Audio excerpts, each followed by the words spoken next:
Korupsi masih menjadi salah satu masalah besar di negeri ini. Tahun demi tahun angkanya tak kunjung menurun, bahkan terus menunjukkan peningkatan.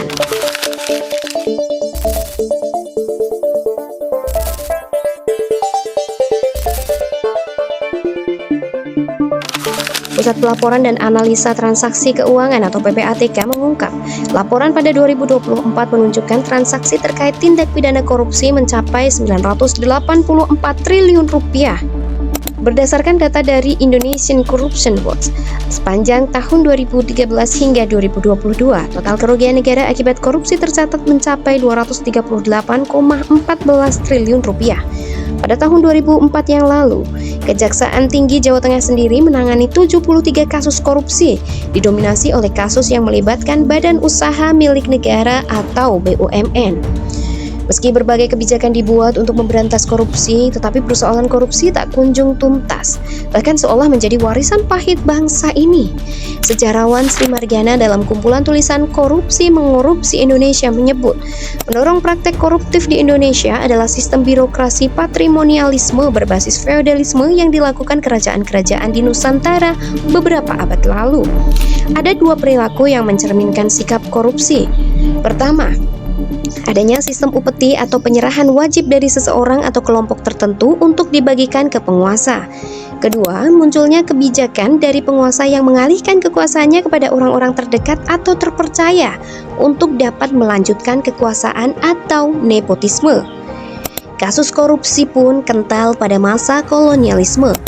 Mengutip catatan C.R. Boxer dalam Jan Company, VOC kerap mengambil keuntungan penjualan rempah untuk kepentingan pribadi. Cliff Day dalam The Dutch in Java menyebut jika VOC menjadi contoh mencolok perilaku korup akibat ulah para pegawainya. Mereka kerap melakukan jual beli jabatan dan meminta pungutan kepada para pedagang dan rakyat pribumi. Begitu juga pribumi kerap memberi hadiah kepada para pejabat, seperti hadiah tahun baru, hadiah melahirkan, hadiah pelantikan, dan sebagainya. Tidak ada batas jelas antara pemasukan pribadi dan pemasukan negara. Akibatnya, utang VOC menggunung hingga 136,7 juta gulden. Pada masa VOC, sebetulnya hukuman korupsi sudah diterapkan, mulai dari diasingkan hingga hukuman mati dengan digantung di lapangan dan ditonton masyarakat agar muncul efek jerah.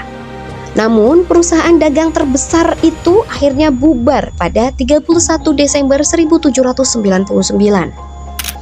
Menurut Raffles dalam History of Java, runtuhnya VOC dan pembentukan negara Hindia Belanda justru membuat perilaku korupsi tetap bertahan, bahkan berkembang menjadi lebih luas. Pegawai pemerintah Belanda dan penguasa lokal seringkali melakukan pungutan liar dan suap. Sejarawan Peter Carey dalam buku Korupsi dalam Silang Sejarah Indonesia dari Daendels 1808 sampai 1811 sampai era reformasi menyebutkan, berkesinambungannya historis korupsi di Indonesia disebabkan oleh ketiadaan pandangan bahwa korupsi berbahaya bagi kelangsungan negara. Perilaku korup dan mental suap sudah menggejala di kalangan priayi. Saat itu terjadi arus uang yang melimpah dari para penyewa tanah dari Eropa ke Jawa.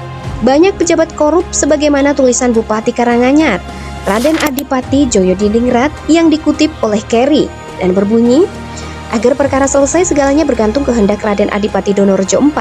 Barang siapa yang menyerahkan sogok dan upeti paling banyak berupa uang atau barang atau khususnya perempuan cantik, dialah yang akan dibuat menang. Dalam buku Wahyu yang Hilang Negeri yang Guncang, sejarawan Ong menulis penghasilan seorang bupati terdiri atas pendapatan dari tanah dan hak atas kerja bakti, uang bulanan dari Belanda, serta persentase hasil tanam paksa selama abad ke-19. Ada jurang ketimpangan antara bupati dan para priayi di tingkat bawahnya terkait gaji, perumahan, hak atas kerja bakti, simbol hierarki, dan gaya hidup. Bupati hidup dalam kabupaten yang megah dengan pendopo luas di halaman kediaman mereka. Terdapat ornamen tali emas dan kain batik serupa motif kerajaan dan juga tersemat di seragamnya. Hubungan dekat dengan orang Eropa membuat mereka memiliki selera kemewahan ala bangsa kulit putih, seperti senjata, kuda, pakaian, seragam militer Belanda yang bersulam emas pun mereka gunakan, serta furniture dari benua biru tersebut. Beralih pada masa berakhirnya kultur stelsel dengan diikuti periode liberal yang mengarah pada peningkatan investasi dan kegiatan swasta. Proses perizinan yang dibuat rumit akhirnya menjadi ladang korupsi baru pada masa itu. Dalam buku 2 Abad Jalan Raya Pantura, karya Endah Srihartatik disebutkan bahwa saat pembangunan jalan sampai wilayah Kesultanan Cirebon, Daendels melakukan negosiasi dengan Sultan Cirebon. Para bupati diberikan kewenangan penuh dalam mengelola pekerja, tetapi dalam pelaksanaannya, bupati malah banyak terlibat korupsi. Putra Lingga Pamungkas, pegiat sejarah dari komunitas Cirebon History menuturkan bahwa setiap pekerja seharusnya diberikan upah sebesar 10 sen setiap minggu, beras, juga garam. Namun upah tersebut oleh para bupati tidak dibayarkan. Korupsi di era pemerintahan kolonial Hindia Belanda juga bersifat politik untuk menjatuhkan lawan. Misalnya, penguasa ingin menjatuhkan lawan untuk digantikan bupati pilihan penguasa dengan menyodorkan isu korupsi. Kebiasaan pemimpin atau calon pemimpin daerah memberikan gratifikasi juga sudah ada di zaman penjajahan pada masa itu. Fenomena korupsi yang menyengsarakan merupakan bukti praktik korporatokrasi yang identik dengan liberalisme dalam sistem ekonomi kapitalisme. Sistem ini diterapkan dari zaman kolonial hingga hari ini. Karakteristik penjajah telah mengentalkan rezim korup bagi anak negeri karena adanya dukungan korporasi pada siapapun yang memimpin.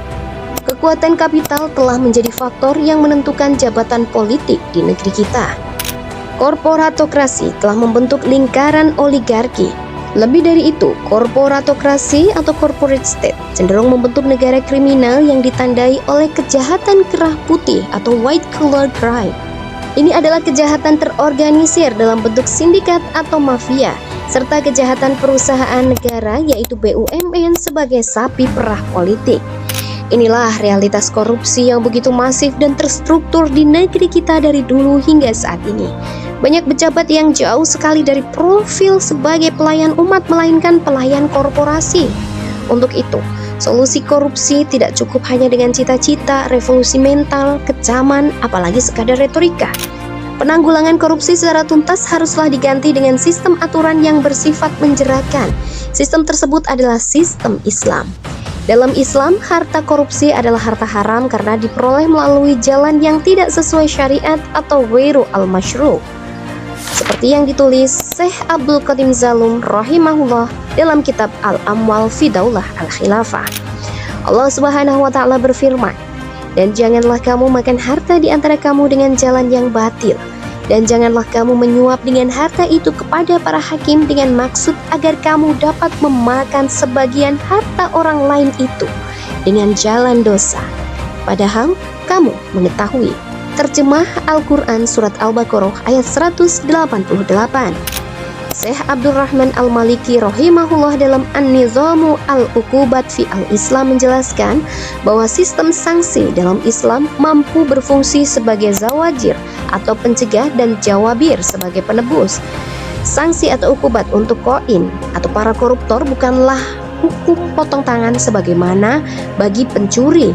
Menurut kandungan Al-Quran Surat Al-Maidah ayat 38 adalah takzir yang kadarnya ditentukan oleh hakim. Bentuk sanksinya bisa sekedar nasihat atau teguran dari hakim, penjara, pengenaan denda atau goromah, pengumuman pelaku di hadapan publik atau media massa, hukuman cambuk, hingga sanksi yang paling tegas yaitu hukuman mati. Teknis hukuman mati itu bisa digantung atau dipancung. Berat atau ringannya hukuman takzir ini disesuaikan dengan berat atau ringannya kejahatan yang dilakukan. Semua sanksi tegas bagi pelaku tindak kriminal dan pelanggaran aturan Islam mampu diwujudkan dalam khilafah Islamiyah.